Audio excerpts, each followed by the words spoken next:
gentlemen, may I have your attention, please?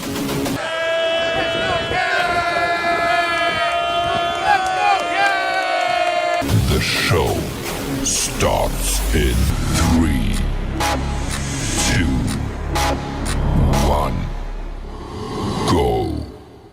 Good morning, CaneSport. It's August 17th, 2023. I'm Gary Ferman, the publisher of CaneSport.com, joined today by Matt Shodell, our managing editor, as we discuss the news of the day, presented this morning by our sponsor, GameTime.co, where you can find the fast and easy way to buy tickets to every sporting event you could ever want to go to, and maybe some concerts and theater and things like that as well. We'll talk a little bit about GameTime.co a little bit more later.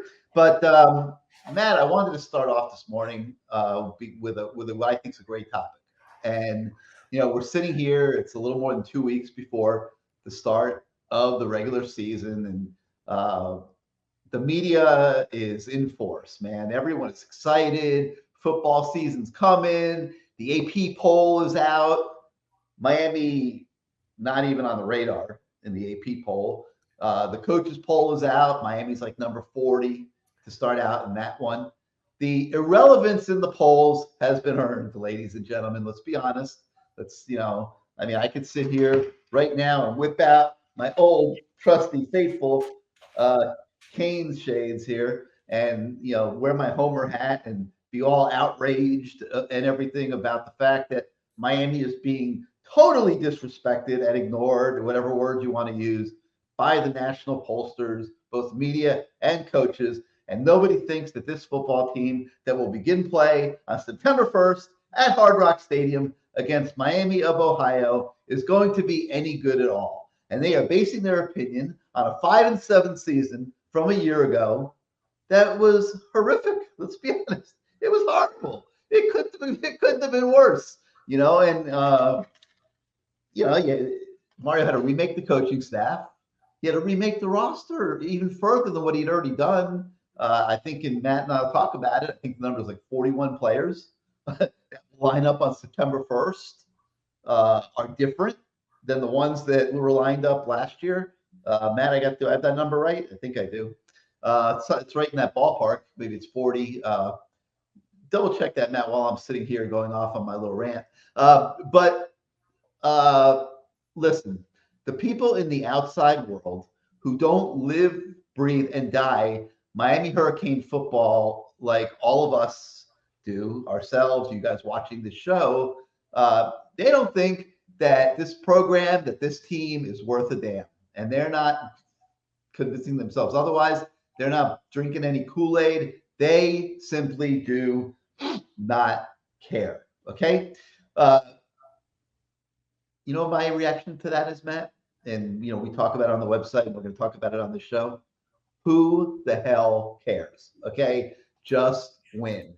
And it's going to start on September 1st. Go out, take care of business against Miami of Ohio, and then the next week you have a respectable and respected Texas A&M team coming to Hard Rock Stadium. Okay, and it's going to be a nationally televised game. There is where the opportunity is going to lie to change the narrative. Okay, so there is no reason to get all up in arms and all mad and start pounding your chest and all that about the disrespect, and it is, but it's been earned, that Miami is receiving from the national media, national pollsters, et cetera, because the situation is in the Hurricanes' own hands. Okay. Just win, baby. It will take care of itself. Matt Shodell, you opined on this subject. The story's on the website for those that haven't seen it yet. Tell us your thoughts on let's start with just the base disrespect, lack of affection that this Miami team is starting the season with. Maybe unlike even in this horrible 20 years, anything that we have seen. Yeah. So, I did a little bit more research than was in the story, and I think there's only been less than a handful of teams that have begun the season unranked that won national titles. Maybe that's an amazing thing that anybody's done that. Guess who one of those teams was Miami, right? I mean, in 1983, and Clemson in 1981 was another one, and BYU in 1984. So there's that string of seasons there where just these unranked teams in the preseason wound up winning national titles. I think Georgia Tech was the other one, I think, if I remember correctly, in 1990. But perception isn't reality. It really never is. So how do you? This is one of the weird years for Miami. A lot of times, Gary and I have done this for a long time, and I know everyone loves Steven and Azubi. They haven't done it as long as we did. I apologize to everybody for me being on the show again. I know everyone loves Steven and Azubi. Whatever, you're stuck with me, okay? And Gary, and usually before a season starts, Gary and I have a pretty good idea what's coming, because usually it's not transfer portal, right? That's just the last couple of years. Usually it's not true freshmen that are going to be playing big roles. So you really don't know what you're going to get. Maybe you have the next Frank Gore at running back, right? He averaged, I think, 9-point-something yards per carry his freshman year. That's off the top of my head, but I know it was some ridiculous number. Maybe you have the next first-round NFL guys at various positions that are going to be helping out this year. Francis Mauigoa, Ray Joseph. I mean, you can go down the list. Ruben Bain. Like, you don't know. So that's why it's so hard for even Gary and myself, who have covered this team for 30 years. There's been a lot of years where I can say, my friends ask me all the time. The two friends I have, they ask me all the time, and they say, what's Miami's record going to be? And Gary, you're not one of those two friends. Don't get all happy and smiley, okay? You're not on that list. And I usually can tell them within a win or two, for sure. Like, that's what always has been the case. This year, I have no idea. This team could win 5 games. And some reporters have told me, who have covered this team for decades, have told me they think this is a 5-win team. And this team could win 10 or 11 games, because we have no new offense, new defense. Tyler Van Dyke healthy? Is he the 2021 version of Tyler Van Dyke, who was the ACC Offensive Rookie of the Year? Or is he the 2022 version of Tyler Van Dyke, who just wasn't very effective in whatever he tried to do? Probably 2 new guys at running back will be the main ball carriers, right? A.J. Allen from Nebraska and Mark Fletcher. I think the tight end position is going to get blown up and just be used as blocking backs, quite honestly, this year, because they have so many receivers that I think they think can help. Because why would you take Ray Joseph off the field? You want to use 2 slot guys as often as possible, to me. If you want to bring in a Cam McCormick to help out block on the line or misdirection, whatever, I don't care. But, you're not throwing to the tight ends instead of to Ray Joseph, instead of to Tyler Harrell, instead of to Xavier Restrepo, go down the list, Colby Young, etc. There's no tight end on this roster, I'm going to say, is a better downfield threat than those guys are with the ball in their hands. And then you have a whole totally reshaped offensive line. There's one starter who started in game 1 last year who's going to start this year in game 1, and that's Jalen Rivers. Everything else is totally different. So on offense alone, you get this sense, like, we have no idea. The offense could be amazing. The offense could be just awful.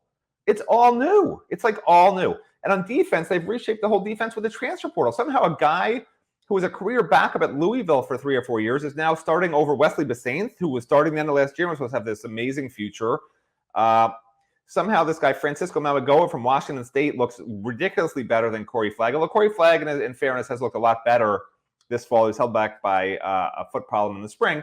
But there's no doubt Mauigoa is bigger, faster, stronger, everything, Corey just has a lot of experience, but so does Francisco. Then you have 2 of the best safeties in the country. That we know. Defensive line, Nigel Kelly's an unknown. I mean, yeah, did he look great last year in limited reps? Yeah. Was he on pace, if you extrapolated him to a full season of reps, to have 12 sacks last year? Yes. But he's never started before. So you know what you have with Leonard Taylor, if he goes hard every rep, which he claims he doesn't. Hopefully that's changing. For those of you that don't understand what I'm talking about, you could just go back and watch the interview with him, or read the interview with him, rather. Sorry. And then with Akeem Messidor, right? And you're not sure about the second starting defensive tackle, but Bain can work inside, Messidor can work inside. They'll figure it out. The line's going to be fine. Linebacker, who knows, man? They might be awful. They might be great. Cornerback might be awful, might be great. We have no idea. Damari Brown, somehow, they take every transfer portal cornerback in the country who wants to come here, and somehow it's a true freshman who's with the first team in the opening scrimmage. He's better than all those guys just physically, so why not give him a chance? Which is what I've been saying forever. I don't care if they're going in the wrong direction, 100 miles an hour. At least I can go 100 miles an hour. I don't need a guy who's going 35 miles an hour on the freeway. Like, that makes me crazy. I don't need it. So, yeah, I like that DeMario's with the first team with his brother. Why not? And Devontae's going to be okay. He struggles in certain situations, but when you have a guy who's just flat out fast down the field, he's perfectly good at covering those guys. But again, question mark at cornerback. So you add it all up, and like in the past where you have 7 returning starters on offense, 6 to 8 returning starters on defense, like you have a pretty good idea. Okay, this is what they did last year. We know what they've done in the weight room. We know what the extrapolation is. Team will be maybe a game better, maybe a game worse, somewhere in that scenario. But here, it's just like, this is why the national media is not disrespecting Miami. The national media has no idea how to quantify what Miami is. Miami's become a liger, a lion tiger. It's a hybrid of transfer portal, true freshmen, some returners. Like, nobody knows what to make of this team. And if you ask an AP voter who didn't vote for Miami to be in the top 49 teams, why isn't Miami on there? Why is Troy on there? Why is UTSA on there? They'll probably tell you Miami was 5-7 last year, and I have no freaking clue who any of these people are and how they're going to do on this team that all are just mishmashed together in a brand new offensive system and a brand new defensive system, and I don't want to risk it and be the one that voted for them, and they win 4 or 5 games again, and I look like a moron. I'd rather be with everybody else in this giant circle of schmucks who are all going to say, no vote for Miami. And, like, that's what happens. That's what happened. There's other 5-win teams on the AP top 25 and USA Today coaches poll top 25. That's why Miami's not on there. Nobody has a clue. And that's why it's so exciting to see them play Miami, Ohio. Forget Texas A&M. We're going to learn a lot against Miami, Ohio, because if they don't blow out Miami, Ohio, if they play a close game, win by a touchdown or 2, this is not a great team. Like, that's just my opinion. They've worked all summer, all spring, all fall to get to that first game. And if they don't look like a well-oiled machine against a team that's, let's face it, like, you can worry about Miami, Ohio. It's not a great program. There's not a single player there that got a scholarship offer to Miami, okay? Miami, Florida. So give me a break. Like, people who are like, oh, well, they're so good. It's going to be a tough game. These are the games that Ohio State, Alabama, you name the good programs, they're not worried about Miami, Ohio. Like, if you're not blowing out Miami, Ohio in game 1, just pack your bags and tell Texas A&M you forfeit and, like, go about your business for 2024, because I don't want to watch anymore in 2023. I'm sick of watching the same stuff we watched for 19 years. Like, I want something different. Hopefully this will be the year that it happens. There's a quiet confidence in the program. Like, I don't know that anybody's deceiving themselves that they're going to go 12-0 this year. I mean, that's kind of dumb, but they feel like they're getting better, and they are. They're bigger, they're stronger, they're faster. They, like I said, Mario has turned this roster as fast as possible, and it cracks me up because there's still people that want to jump all over Mario, and he made some mistakes in year 1 without question. And he's tried to correct every single one of them. Players that he didn't feel were advancing the overall cause, he jettisoned from the program. Same thing with coaches. He remade the coaching staff. Not the ideal situation. But it's like, I look at it this way. You come in here from Oregon in December, and you're putting an entire organization together in about 30 days. You're hiring about 100 people probably in 30 days. I mean, I try to, like, be reasonable, and I picture myself, like, having to do that. And there is no way in hell that all your hires are going to be the right hires. Coaching, support staff, recruiting staff. You're going to have to make adjustments along the way. And it's going to take a year, 2 years, maybe 3 years to get your program the way you really, really, really want it. And, there's people there right now. There goes Gary again. Now he's making apologies from Mario. People are messaging me every day, emailing me. They just want to hate on Mario, man. For whatever reason, people want to hate on Mario.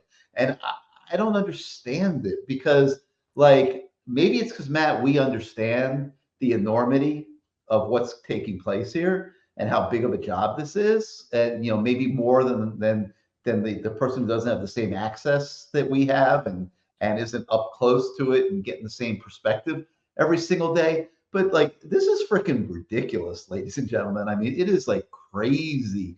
Mario Cristobal gets paid $8 million a year for a reason.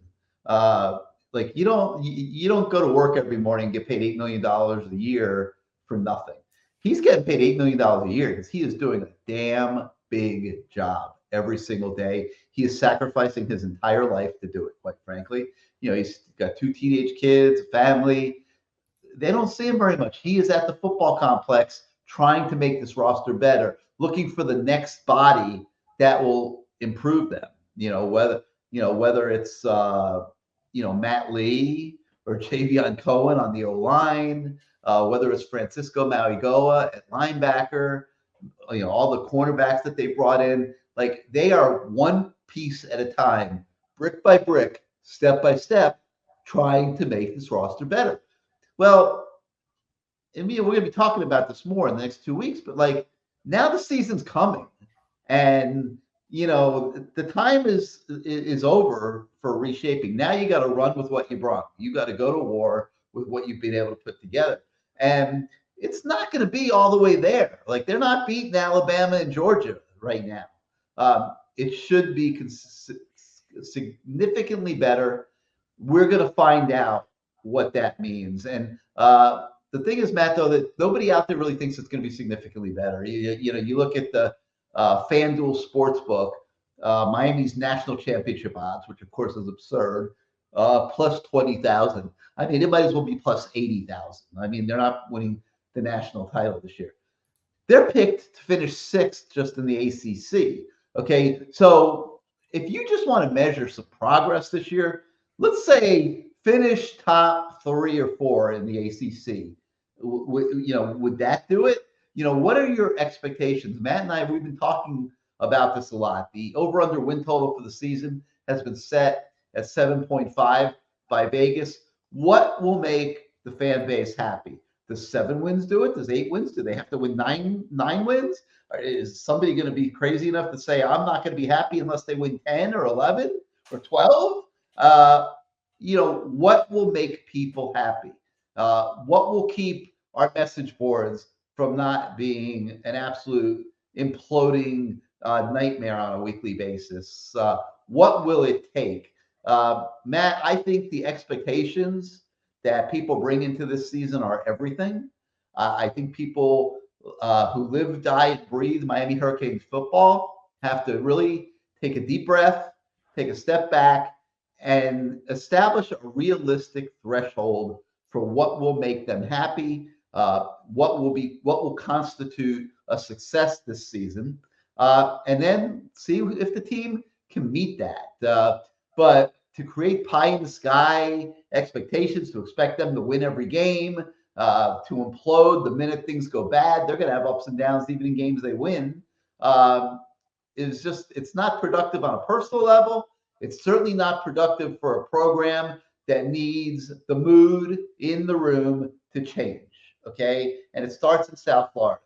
The mood around this program has to get better. People have got to chill out and just enjoy the product. It is going to be an exciting football team. They're not, whether they're winning every game or not, there is a lot of talent on this team now that can play decent football. Matt, this is going to be an exciting season, but what will make people happy in your opinion? Well, I'm not sure the talent levels there depth-wise whatsoever. What will make you happy, Matt Shodell? You're the problem. When you say things like you just said, it ratchets up expectations. The talent level's great, da-da-da-da-da. Like, no. There are starters who are going to be really good, and there's major problems with depth. That's why I keep saying every year you're going to have 3 to 5 injuries, and it depends where those 3 to 5 injuries are. This team could easily be a 5-win team if the wrong guys get hurt. It could easily be a 9 or 10-win team if everyone stays healthy. But again, that's the problem right now. There's not the talent level you need across the board, because when there is, we would never be talking, 20 years ago about, oh no, if the starting running back gets hurt, we're in big trouble. If the starting left tackle gets hurt, we're in big trouble, because there were guys ready to replace them that were better than the opponents anyway. Maybe they weren't as good as the starter, but they were better than the opponents. They were better than 90% of the opponents, and that's not the case right now. So I don't want you disillusioning the fan base by saying how great the talent level is. It's not. Now, what I will say is the depth is not there. my definition of a successful season is different than everyone else's. My definition of a successful season is getting home by 9 p.m. and going to eat a really good steak or have some stone crabs with some hash browns at Joe's. Like, that's my definition of a successful season for Matt Shodell. But if it's on the football field, I really am just looking for progress. I don't want this to be a team that takes a step backward towards the latter half of the season. I want it to be a team that gets better, because you have younger players who need to get better, and that should make the team better as the year goes along and they get more experience. I want this to be a team that finally shakes this notion that Mario Cristobal is not a good game day coach. He's made mistakes on game days. He gets flustered. He's screaming and yelling. He's not thinking. When you're screaming and yelling and emotional, it's hard to think rationally. Time management becomes a problem when you're in your head just like screaming like a maniac. He has to sort of get over that somehow. And I think hopefully we'll see that this year, that he's sort of mellowed out a little bit. I know he's been a head coach for a long time, but like, he needs to shake that, because that doesn't help in recruiting. That doesn't help you win games. It doesn't help with the fan base. And it's true. He has that reputation. Great recruiter, not a great game day coach. And he has to shake that. He has to somehow just show, like, make good decisions all the time, and let your coordinators coach the right way and make the right personnel decisions. In terms of win-loss record, that's not how I'm going to quantify if this is a season's a success or failure. If they win 5 games, it's a failure. And if they win 10 games, 9 games even, I would say it's a success. But you can win 9 games in really ugly fashion. Remember, there was that year where Miami started 10-0, and everyone was gung-ho. This team's amazing. We're going to win a national title. But it was a mirage. They were winning games barely. They had a lot of mistakes, and it caught up with them, and they lost the final 3 games. They were blown out, quite honestly, in the final 3 games. I think one was that Kenny Pickett's first start maybe for Pittsburgh, and then the Clemson game was a disaster. But anyway, whatever that was. And that's why, to me, it's all about how you look in the games, not the end result of a game against a bad team. If you happen to make the final play at the end, or they miss the final play at the end and they screw up and fumble the ball when they're about to score, go for a field goal to win it, is that a great win? To me, it's not, because I'm not looking at it for this year. Because again, like you said, this year they're not winning the national championship. I know I mentioned the 4 other teams that weren't ranked that did. It's not going to happen, people. Okay, I'm sorry I even brought it up. But with that said, this is a stepping stone season to me, because next year I don't want to be talking like I am this year, where, we have all these new freshmen who have to play because the depth sucks. We brought in all these transfers who have to start because the depth and the top end talent sucks. Because that's what happens. When you have transfers who come in and start, it's because the guys behind them suck compared to them. And I know people hate the word suck. That's why I'm saying it so much, to annoy everybody so I can get off this damn morning show and sleep in. And when you have true freshmen starting or playing big roles, it's because the depth of that position sucks. Like, I'm sorry, that's the word I'm using, okay? So they have to get over that. So next year, if this can be a stepping stone year, and then next year, you have whoever it is, Ray Joseph, whoever these guys are that had good years this year and are going to take that next step, right? The Nicely Kellys of the world, all the guys who aren't really juniors and seniors this year, all those guys who are starting and aren't juniors and seniors, if they start playing really well towards the end of the year, that's what I want to see. Because I am going out on a limb for Matt Shodell. I'm predicting that in 2024, they're going to win 10 games, and that in 2025, they'll be in the playoffs. I've been saying it.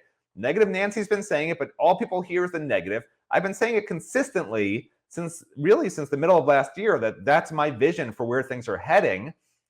But if this season ends and they're taking double-digit transfer portal people again, it's a bad sign, and I'm going to have to push that window back an extra year, because it means they still don't have the depth. Because let's face it, the coaches, they don't open all the practices to us. They see way more than we do. Of course, they know how all these student athletes are mentally and how tough they are and how conditioned they are if they're working hard. And if they're saying we need another 12 guys in the transfer portal because our team has no depth and we need new starters, that's pushing the program back. And that's why I didn't like transfer portal guys in the beginning. It's why I don't want to take them ever again unless they're free agents. And you guys out there know the difference between a transfer portal and a free agent. Again, I think you're ridiculous. I mean, Matt Lee, Javion Cohen, you're telling me those are free agents. I said, again, you have to remember, Gary, a transfer portal guy is not a guy you're paying, 6 figures to come here and start. A transfer portal guy is a guy you have to get. Like, KJ Floyd's not, believe it or not, a free agent. He's a transfer portal guy. He's a career backup, but he's starting here. Okay? Out of the 14 guys, they took in the transfer portal, 2 weeks of training camp. And out of the 12 guys that took a year ago, I think there's only a total of, 6 that I would consider free agents. Henry Parrish, I didn't consider a free agent. You can point, Akeem Messidor is a free agent.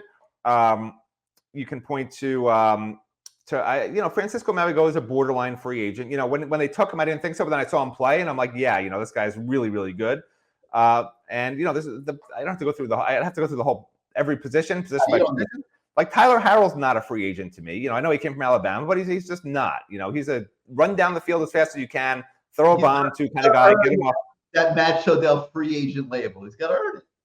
Right. Well, you either are or you aren't. He's not. But we don't know that. We don't know that yet. The fact that Jacoby George is still ahead of him and Colby Young is the other starter outside, it tells you quite a bit, Gary, quite honestly, because if it's 2 weeks, you have 2 scrimmages, and we were watching consistently the practices leading up to that scrimmage. He was never in those early sessions lining up as the first teamer. So, I know he got some first team reps as practice goes along. I know he's got 4.24 speed, but apparently he hasn't stood out to the point that coaches are like, we need this guy on the field. Yeah, I mean, you're right. He hasn't. All right, let me take a moment here and talk to everybody about our new sponsor, GameTime.co. And I'm sure many of you guys remember the last time you wanted to attend a sporting event. You're all stressed out about where you're going to get your tickets. How are you going to find them? Maybe it's the last minute. Maybe you're thrown by the market. The prices are ridiculous. And you just simply don't know what you're going to do. Well, buying tickets to your favorite sporting event and other events as well has now just gotten easier. It does not have to give you high blood pressure. Let me introduce you to GameTime.co.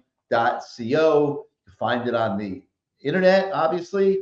They also have a great app that you can download in your respective app store and start using their app. And GameTime is the fast and easy way to buy tickets. They have killer deals on last minute tickets. They have a best price guarantee.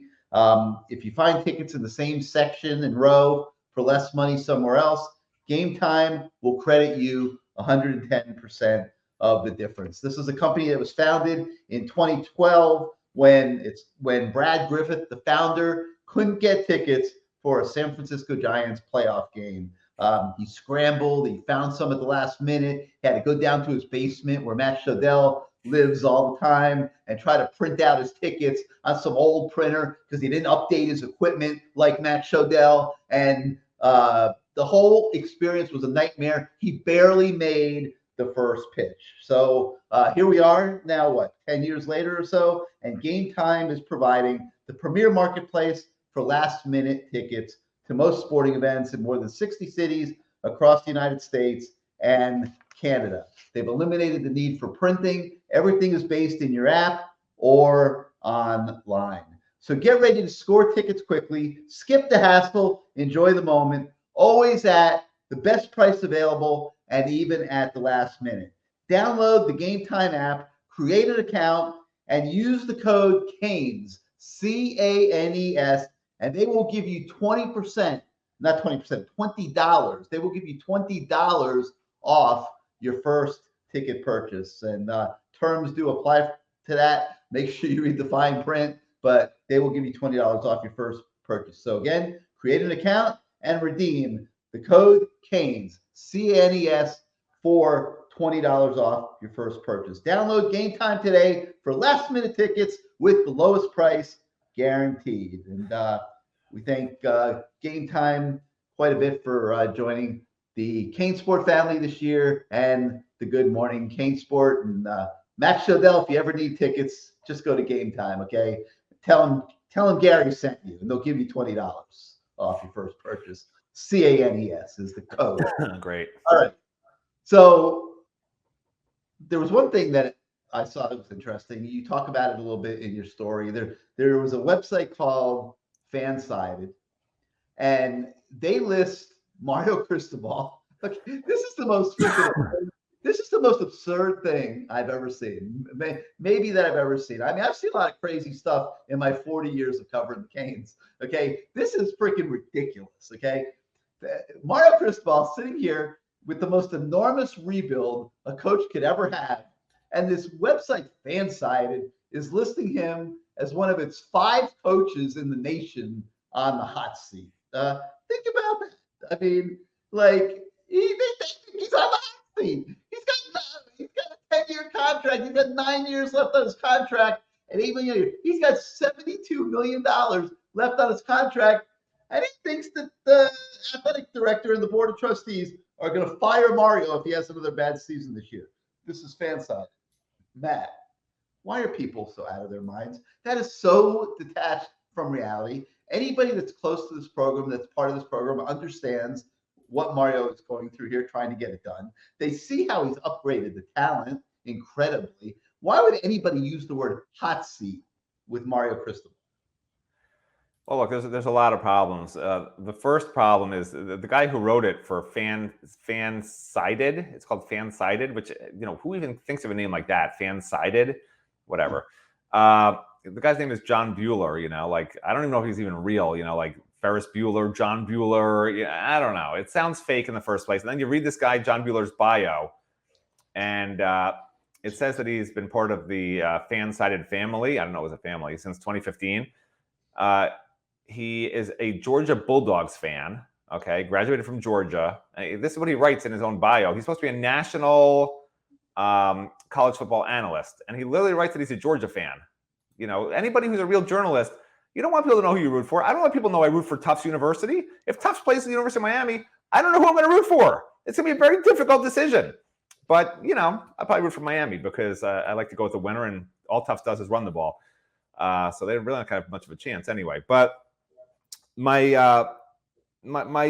point is, sometimes these national writers who are nobodies, who write for Fan-Sided and are starred in the movie John Bueller's Day Off, they're just trying to get some attention. And you're not seeing the ESPN major national pundits saying Mario's on the hot seat. Now, if Mario loses to Miami, Ohio, you're going to see some of those stories just because that's clicks, right? This is the new generation we live in. It's game by game, just like Miami players always say, we're only thinking about the next game. Fans and media are only thinking about the next game and the next click and whatever. Like, I don't care about clicks. I'm too old for that. But that's in general how these people work, okay? I know a ton of reporters. If they think they could write a story that has a glimmer of truth in it, they'll get 1 million clicks and get them 10,000 more followers. They'll write the story. Like, they don't care. I mean, there was a story way back when. I think it involved, was it Bernie Kosar? But there was an interview with him it was like a telephone call or something, and he said something that he was going to be doing. I can't remember if it was a professional thing. And he's like, but please don't write any of that. This is in the days when media would actually be friendly with people. And one of the people wrote it, and screwed him up. So it's like, that's what it is just constantly now. And it's why, people were asking yesterday, well, where's all the practice stories? Like, they didn't let us out to practice yesterday. We'll be back at practice, at some points, and we'll go during the season. But the way it used to be, where you'd be at every single minute of every single practice, and coaches trusted you, and players would talk to you about whatever, and they understood that, hey, if I say something really stupid, you're not going to print it. Those days are long over. Long over. If a player now says something really stupid, the media, it'll be on the headline. Like, forget the media doing a favor to the guy and not running it. It'll be the headline and the lead to the story. So that's part of the problem that we have, because, Gary and we've been doing this a long time, but I know for a fact there are some local journalists that will write those stories if they get the chance. If they find out that they can get Miami on probation, they will write that story in 2 seconds, and they'll try to beat the next guy to it if that guy has it too, even if they don't verify everything. That's when these reporters go into panic. I mean, I can't tell you how many. There was one instance where one reporter was sitting in the Edgerrin James room back in the day, and another reporter, right before the interview started, went rushing out, and then that reporter came back in 5 minutes later, and the reporter who was sitting there, who saw the reporter rush out, the reporter came back and started yelling at the reporter in the room. And the reason that reporter was yelling at the other reporter sitting in the Edgerrin James room is because that reporter sitting in the room had called that reporter's editor to ask what he was working on, because that person was friendly, he or she was friendly with the editor of the person who left, and wanted to see if they were missing a scoop. This is how crazy media people can be. We're not normal people. Everyone already knows that about me. They think Azubi's normal. They know Steven's not normal. But Azubi can't be normal either if he's doing this job. I hate to tell everybody.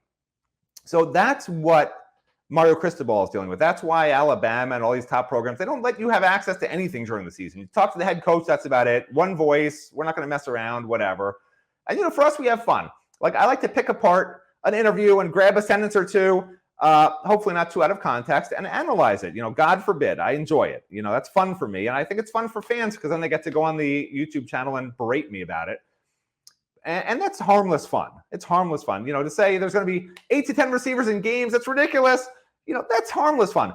But if you say, so-and-so receiver was lining up in the backfield today and he was running, whatever route, that stuff you don't do, right? And that's why coaches are afraid of letting us out there, because there's that one or two reporters will be out there who will write something they're not supposed to. We can't even take pictures anymore. They say no pictures because one reporter accidentally took a video. It wasn't a reporter, it was a fan site, I think, or something. But accidentally took a video of some sort of assistant to an assistant, being somewhere he wasn't supposed to be or something. I don't know, during a practice. And somebody saw the video, gave it to the NCAA, and now that assistant, the assistant to the assistant can't be on the practice field for a few days. It's stupidity. But this is the sort of thing that everybody's doing. Every college has an assistant to an assistant who, goes on the practice field to give somebody something. And if there's a video of that, they're not supposed to be on the practice field during those 2-hour periods. It's ridiculous. But this is, again, the world we live in. And we've made it this way, unfortunately. I haven't done it. I'm not a rule breaker because, if I break rules, my mom will get mad at me. I don't break rules. But there are other people who will. And it's unfortunate because we all get punished for it. It's if you take algebra in a 30-person class when you're in high school, the teacher has to teach to the person who's the slowest learner in the class. You can't leave anyone behind, right? And so we're sort of all lumped together. And the slowest learner reporter who will report everything they're not supposed to report because they can't understand a way to write their story without it, that's who we all get lumped in with. So I don't remember what the original topic was. We wound up with elephant in the room type situation here. Where the hell are you going? How did you get off on this tangent? We were supposed to be talking about the concept of Mario Cristobal on the hot seat. Yeah. So he doesn't belong on the hot seat. That's ridiculous. That's where I was going with that. This is the reporter who's at the lowest rung. This is the reporter who is the one that I'm talking about. This is the reporter who's, the slowest learner. That's who wrote this story. John Bueller's day off. It is what it is. Hopefully he doesn't find out where I live and get mad at me because, I don't need people picketing my house and throwing stuff at me. My wife already does that. And I'm sort of over this stuff. These stories are so stupid. I almost didn't want to write about it, but it got on our message board and I just felt like it was just so ridiculous. Not that I'm a homer for Mario or a homer for Miami. I try to be a reporter. Of course, I like it when Miami wins. It's a nice team, nice guys. I've called the program forever. It's great when they win. It's much more fun to cover the team when they win. But I have to separate being a fan and being a reporter. They're two totally different things. Reporters are not allowed to wear, for instance, you can't wear a Miami hat. You can't wear a University of Miami shirt. You can't wear anything Miami related in the press box at Miami or you get kicked out. If Miami has an 80-yard touchdown to win the game in the last second of the national championship, you can't cheer in the press box. The media is supposed to be impartial. It's our job. It's our job. And they will kick you out of the press box for cheering in the press box. And that is to me, that's the way it should be. I think that's fair. But unfortunately, this Georgia fan decided to throw Miami under the bus because he's got a personal grudge, probably from when Mark Richt came to Miami or something. I don't know. And he decided to put Mario Cristobal on this stupid list. Stupid list. How can you be on a hot seat when you took over a bad program and you're trying to rebuild it and you're just in your second year? How can you be on a hot seat? Does he not understand the definition? Maybe he's confusing with hot plate. I don't know, but he's not on the hot seat. Maybe he had a dinner on a hot plate last night, but he's not on the hot seat, Mr. Ferris Bueller, John Bueller, whatever. Do your homework, man. It's do your homework. If you're going to write that, understand what you're saying, understand what's been done here. The NIL program that's been established, the new football facility that's on its way, the budgets that have been increased, the commitment of the university at unprecedented by a lot levels, the roster turnover, the coaching hopefully improvement. I mean, you could go on. By the way, I've been trying to get you to interrupt me so bad. I have been going on and on tangents. I'm desperately trying to get you to interrupt me just so fans will be mad at you, and you won't do it. You won't take the bait. What are you taking my Xanax? What the hell's going on? I come in peace this morning. These are great topics. It's very upsetting. Very upsetting. I prefer being interrupted, quite honestly. I know, but I come in peace because these are really good topics that we're covering this morning. This is might be one of our better Good Morning CaneSport shows because of those topics. And I'm trying to stay on point for everybody. You know, these are the seasons here. We're 2 weeks away, and these are really, really, really good topics. So I'm putting up with you. I'm not interrupting you. I'm not upsetting anybody. I'm keeping everybody focused on what we're discussing here. I'm looking forward to going on the message boards later and seeing what people have to say about it. It's all good, man. It's all good. All right. I know everybody's got to get it worked out because Matt went on his usual irrelevant rants. But there are a couple other things that are on the website this morning. We predict the breakout players on offense and defense based on what we've seen so far in fall drills. And this is really interesting because a couple of these guys like are really coming from off the radar. Nobody really is thinking about them. And I'll talk a little bit about one of them real quick. That's offensive lineman Matthew McCoy. And you know, he's in a program where you got 2 5-stars coming in. Didn't really do a hell heck of a lot last year. Nobody is really thinking about him at all. I mean, talk about off the radar. If the Canes are off the radar, Matthew McCoy is in the next galaxy. Okay, but not for long, folks. This guy's big, like 330-pound offensive lineman. I think he can play guard and tackle. He's big. He's physical. You talk to people quietly inside the program, they will tell you that this kid might be every bit as good as your 5-stars, Marigo and Okanola. Okay. And then the other one is Tommy Kinsler. He's going to probably need a year of development. Matthew McCoy is further along.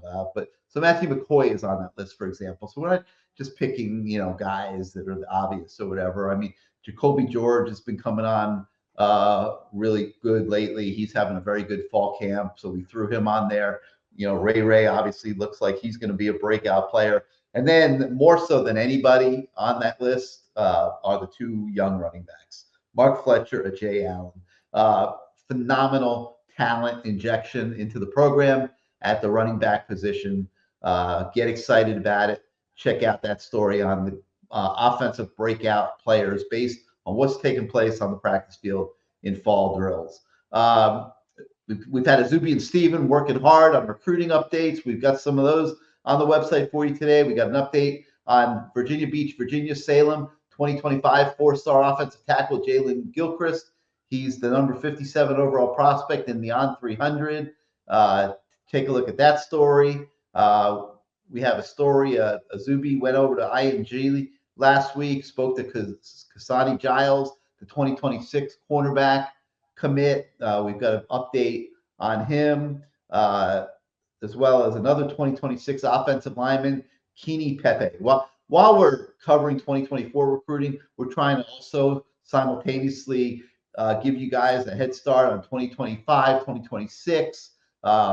As you know, we've increased our staff. We've added Azubi. We've added Steven. We've got more manpower than we've ever had at CaneSport.com.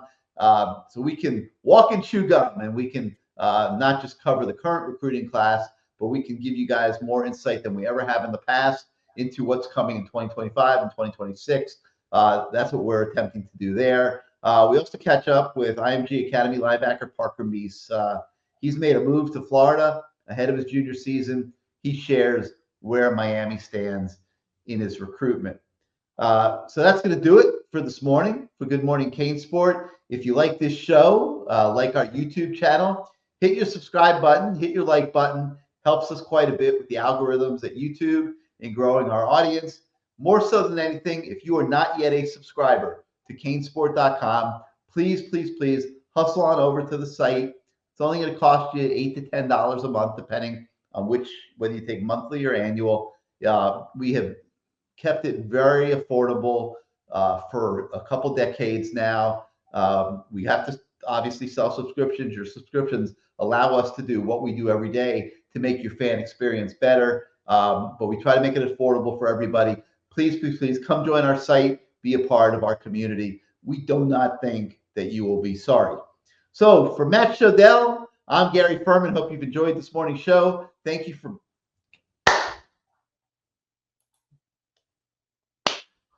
Don't bugs don't they sleep in the morning? Why is this bug attacking me as I'm trying to finish the show? Thank you so much for starting your day out with us this morning. Are you trying to stop me or the bug? I don't think you're trying to stop me. Flying in front of my face while I'm trying to talk here. You're a real, you're a real professional, Ferman. Real professional.